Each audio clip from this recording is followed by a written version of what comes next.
ನಮಸ್ಕಾರ ಸ್ನೇಹಿತರೆ, ಇವತ್ತಿನ ಟಾಪ್ 5 ಕ್ರಿಕೆಟಿಂಗ್ ಅಪ್ಡೇಟ್ಸ್ಗೆ ಸ್ವಾಗತ. ಅದಕ್ಕಿಂತ ಮೊದಲು ಚಾನಲ್ನ ಸಬ್ಸ್ಕ್ರೈಬ್ ಮಾಡ್ಕೊಳ್ಳಿ ಸ್ನೇಹಿತರೆ. ಅಪ್ಡೇಟ್ ನಂಬರ್ 1, ಬಾಂಗ್ಲಾದೇಶದ ಸ್ಟಾರ್ ಬ್ಯಾಟರ್ ಮುಷ್ಫಿಕರ್ ರಹೀಂ ರವರು ಬಾಂಗ್ಲಾದೇಶದ ಪ್ರವಾಹ ಪೀಡಿತ ಜನರಿಗೆ ಪಂದ್ಯ ಶ್ರೇಷ್ಠ ಪ್ರಶಸ್ತಿ ಮತ್ತು ಅದರಿಂದ ಬಂದ ಹಣವನ್ನು ದಾನ ಮಾಡಿದ್ದಾರೆ.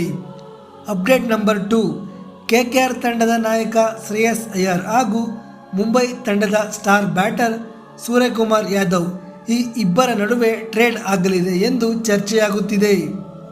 ಅಪ್ಡೇಟ್ ನಂಬರ್ 3, ರೋಹಿತ್ ಶರ್ಮಾ ಮತ್ತು ರಿತಿಕಾ ಈ ದಂಪತಿಗಳಿಗೆ ಎರಡನೆಯ ಮಗುವಿನ ನಿರೀಕ್ಷೆಯಲ್ಲಿದ್ದಾರೆ ಎಂದು ಸುದ್ದಿ ತಿಳಿದು ಬಂದಿದೆ. ಅಪ್ಡೇಟ್ ನಂಬರ್ 4, ಪಾಕಿಸ್ತಾನ ತಂಡದ ಆರಂಭಿಕ ಆಟಗಾರ ಇಮಾಮ್ ಉಲ್ ಹಕ್ ರವರು ವಿರಾಟ್ ಕೊಹ್ಲಿಗಿಂತ ರೋಹಿತ್ ಶರ್ಮಾ ಚಾಣಾಕ್ಷ ಆಟಗಾರ ಎಂದು ಹೇಳಿಕೆಯನ್ನು ನೀಡಿದ್ದಾರೆ.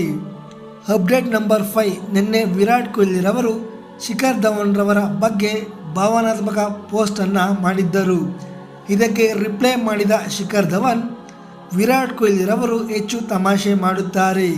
ನಾನು ಅವರೊಂದಿಗೆ ಉತ್ತಮ ಬಾಂಧವ್ಯವನ್ನು ಹಂಚಿಕೊಂಡಿದ್ದೇನೆ. ನಮ್ಮ ಬಾಲ್ಯದ ದಿನಗಳಲ್ಲಿಯೂ ಸಹ ನಾವು ಒಟ್ಟಿಗೆ ಆಡಿದ್ದೇವೆ ಎಂದು ಶಿಖರ್ ಧವನ್ ರವರು ತಿಳಿಸಿದ್ದಾರೆ. ಇದು ಇವತ್ತಿನ ಟಾಪ್ 5 ಕ್ರಿಕೆಟಿಂಗ್ ಅಪ್ಡೇಟ್ಸ್. ವಿಡಿಯೋ ಇಷ್ಟ ಆಗಿದ್ರೆ ಲೈಕ್ ಮಾಡಿ.